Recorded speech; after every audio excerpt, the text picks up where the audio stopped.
On est en Bretagne ou en Normandie? Ah, arrête, dis pas de bêtises. On est en Normandie, bien sûr. D'accord. Et pour une fois, il y a du soleil. Ah non, mais ça va pas du tout. On est en Bretagne et pour une fois, il y a du soleil. Non, non plus, ça va pas du tout. Non, non. Non, non. Salut à toi internaute passionné de voyage et de liberté. Dernièrement, je suis passé voir Florian Truc, routier, youtubeur et sympa. Oui, parce qu'en fait, les routiers sont sympas. Alors, pour être très clair, je suis comme la plupart d'entre vous. On ne m'a jamais appris à bien rouler avec mon véhicule, de ménager ma monture et par conséquent, de faire en sorte qu'il me coûte le moins cher possible. Dans cette vidéo, on va apprendre l'éco-conduite. Ah, c'est pas très Tu retapes encore dans Michel comme ça, je te casse la gueule. pas solide. Moi, je vais t'enlever du stress, je vais t'enlever de l'usure prématurée, je vais bien sûr te faire des économies et je vais surtout te faire partir en vacances tranquille. Pourquoi tout le monde pense que je suis en vacances? Je suis pas en vacances, je vis dans mon van à longueur d'année. C'est un truc pour les vacances, regarde! Arrêtez de penser ça. Tout à l'heure, on a vu son voisin, il a dit exactement la même chose. Il m'a fait « En vacances ?»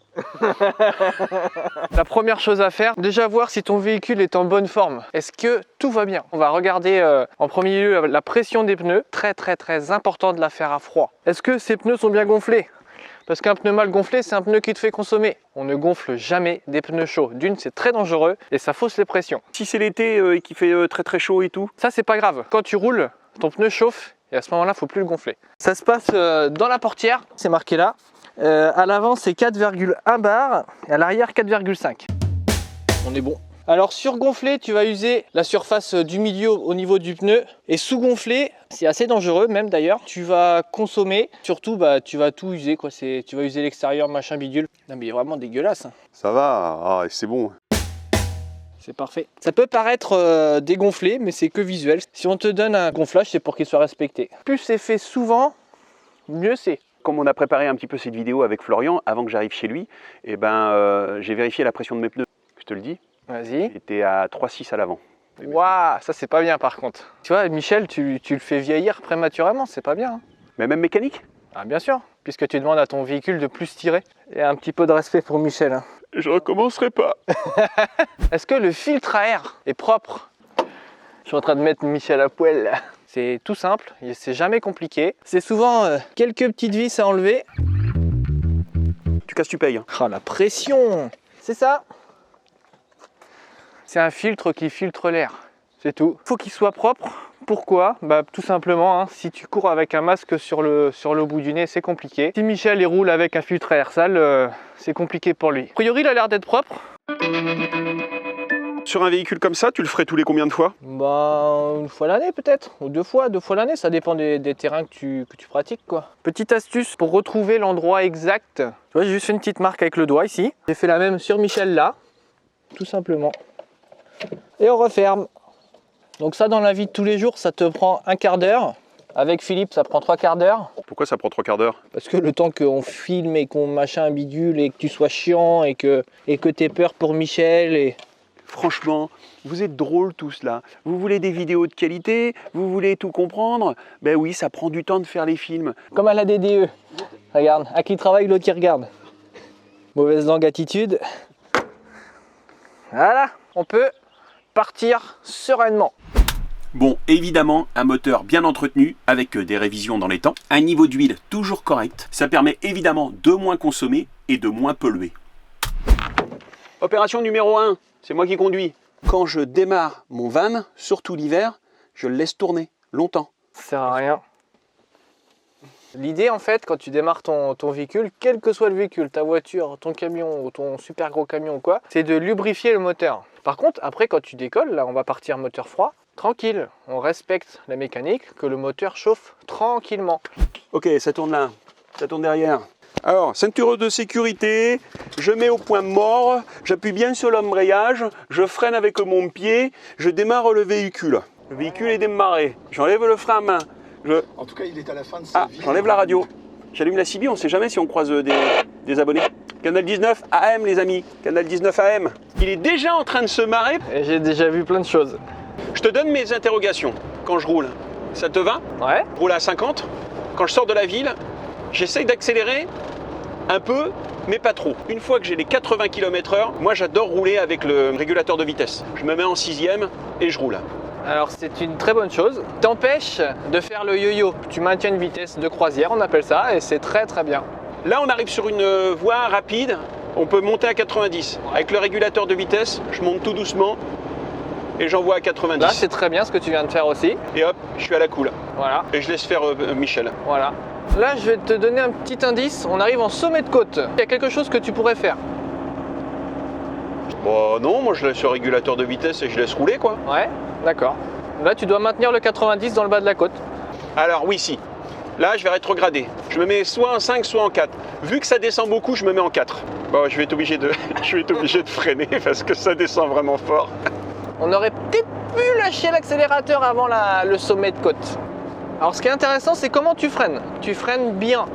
Quand on attrape les freins, on freine. C'est pas on les caresse parce que je veux freiner un petit peu, pas trop. T'attrapes les freins, tu freines. Moi, je pensais qu'on abîmait beaucoup plus les freins quand on appuyait... Mais non, c'est tout le contraire. Parce que si tu les caresses, tu enlèves de la matière. Que si tu freines un bon vieux coup, t'appuies, paf, tu freines. Là, du coup, tu uses pas beaucoup de plaquettes finalement parce que t'es pas longtemps. Et surtout, quelque chose de très important, tu ne fais pas chauffer tes freins. Donc quand je suis en montagne, frein moteur et de temps en temps, un petit coup sec. Un petit coup de frein. Enfin, un coup de frein, pas sec parce que sinon on va Ouais, se retrouver non, avec les meubles sur les On genoux. s'entend. On s'entend. Donc là, Philippe, on arrive sur un rond-point dans 700-800 mètres. Essaye de trouver une solution pour éco-conduire. Frein moteur, frein moteur. Ouais, c'est bien ça. Ça, c'est bien. Il n'y a personne derrière, en plus c'est à la cool. Allez, 4. Je ralentis, frein moteur. Je vais essayer de te le passer sans appuyer sur le frein. En plus ça monte, c'est cool. 3, 2. Ouais, je suis content. J'ai toutes les conditions pour moi. Ça montait légèrement, donc j'ai pu freiner tranquillement. Là, on sort là. Ok. Merde, j'aurais dû anticiper. Oh, je vais me faire engueuler. Je vais me faire engueuler, j'aurais dû anticiper. Je pensais pas que ça allait être si short que ça. À droite ou à gauche? À gauche. Oh là là là là là là là là. Oh là là là là là là là là. Oh, regarde, debout sur les freins, là, on est. Là, on va avoir un stop dans 75 mètres, là. Donc, anticipe comme tu peux. Voilà, c'est pareil. Là, c'est zéro anticipation, encore une fois. On aurait peut-être pu mettre au neutre. Au neutre? Bien sûr. Point mort? Ouais. Pourquoi? Parce que ça consomme? Tu uses ton embrayage, là. Ah, je suis au neutre là. Ouais, tu lâches ton pied. Non mais je suis quand même pédale appuyée sur l'embrayage là, même comme ça. Bon, vas-y, on va y aller, je te ferai voir après. Donc là, on va faire un petit peu de ville, ça te dit? Ah bon, on va faire de l'éco-conduite là avec la dame devant, hein. Super. Ah bah génial. Là j'anticipe. Ah, la petite Deuxième. piétonne, on l'a bien anticipé. Ça, c'est bien. Ça. Bon point. Bon point. Un bon point. Tu vois là, je mets en roue libre. C'est bien. Tu peux, ouais. Ah, c'est cool. Je croyais qu'on pouvait pas mettre en roue libre. Ça dépend des cas de configuration. Alors là, ça bouchonne. Donc au lieu d'aller t'arrêter au cul de la bagnole là-bas, tu maintiens un petit train-train tranquille. Comme ça, c'est parfait. T'es pas obligé de me le dire. Ça, c'est un truc que je fais naturellement. Bien. Même, je peux passer la première. Alors, je sais pas si on a le droit. Je passe la première comme ça, hop. Je gère mon frein moteur, comme ça, j'ai pas besoin d'appuyer sur les freins. Ça, c'est un truc que je fais tout le temps. Parce que ce qui fait mal à Michel, non, moi j'aurais resté en première là. Merde. Putain, t'avais raison. Ah non, il avait raison.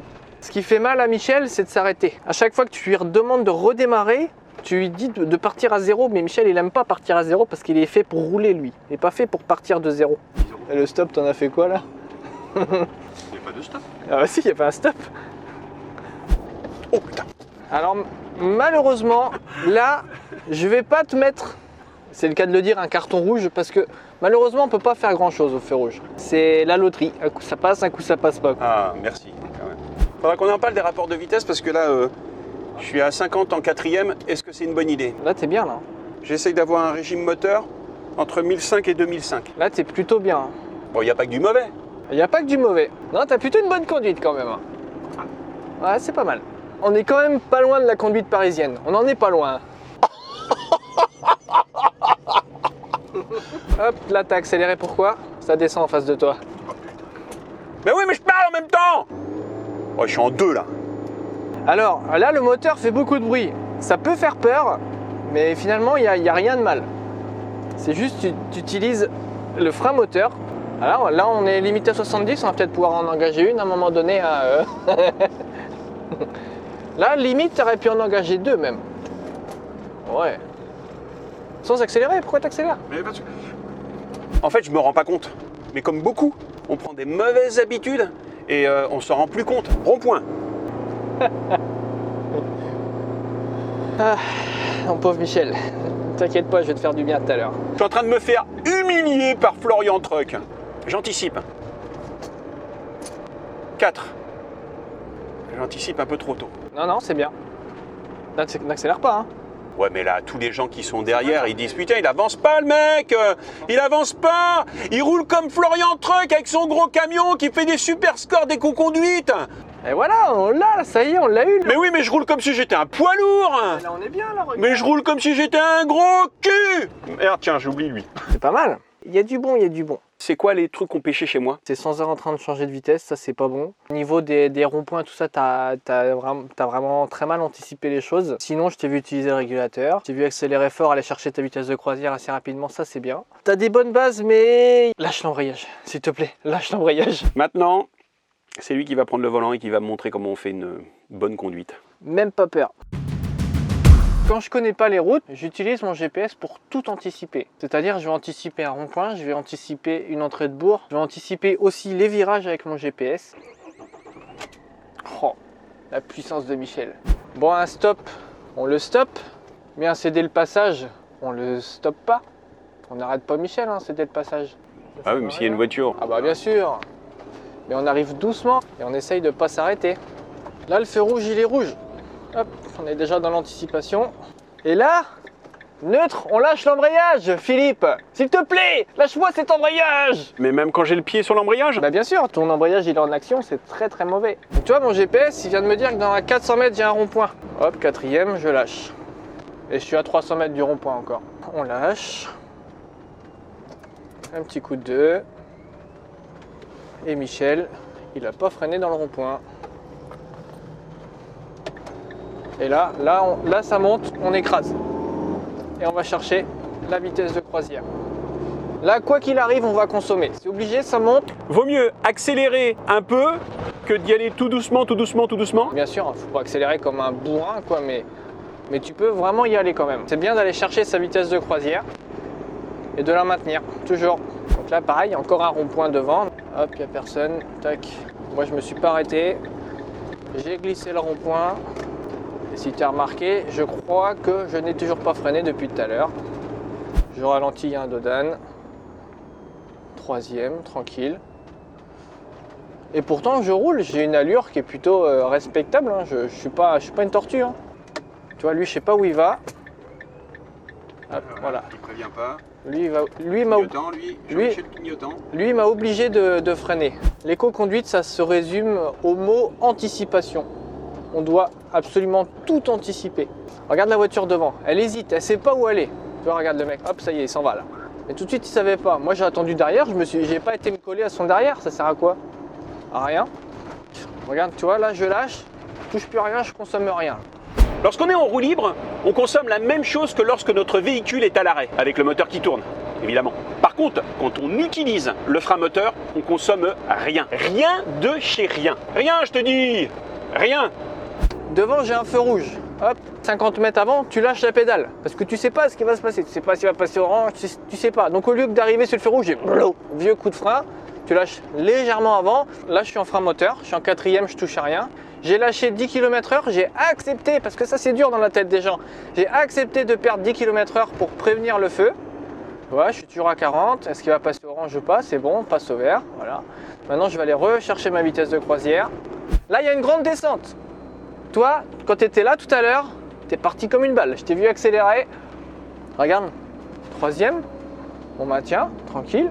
Parce que je connaissais pas. Ah non, mais je te donne le droit à l'erreur, c'est pas le problème. Tu as le droit de pas connaître.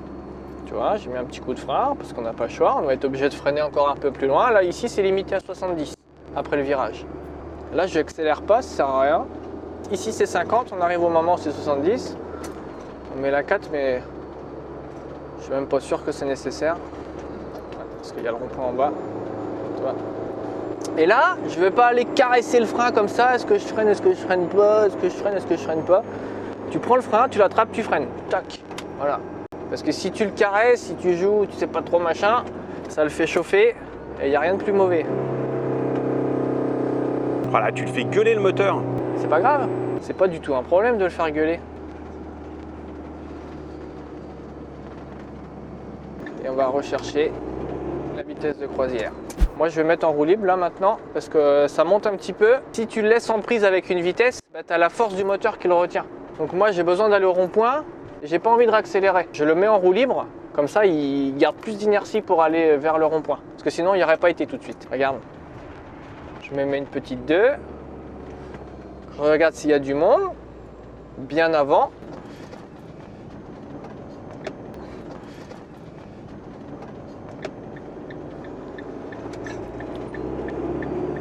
Jusqu'ici, j'ai pas roulé comme une tortue, j'ai pas consommé trop de gasoil. Je roule à une allure convenable et respectable.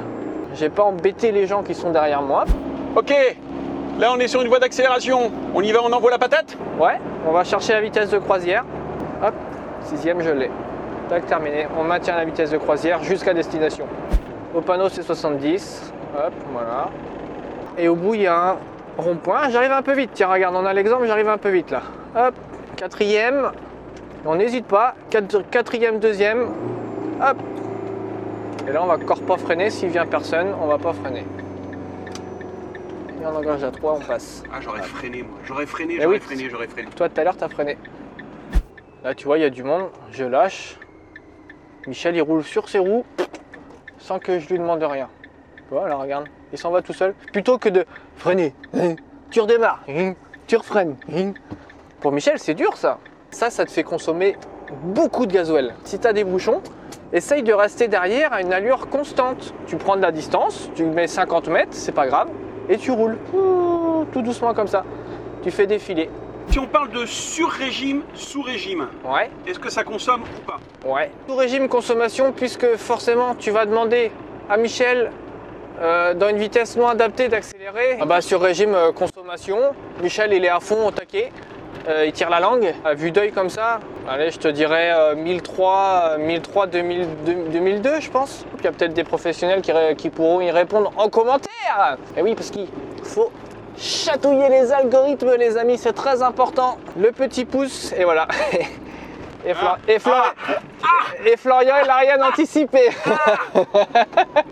Il y en a ils vont dire ah ouais mais moi mon camping-car il est des années 70, comment veux-tu faire de l'éco-conduite avec un camping-car des années 70?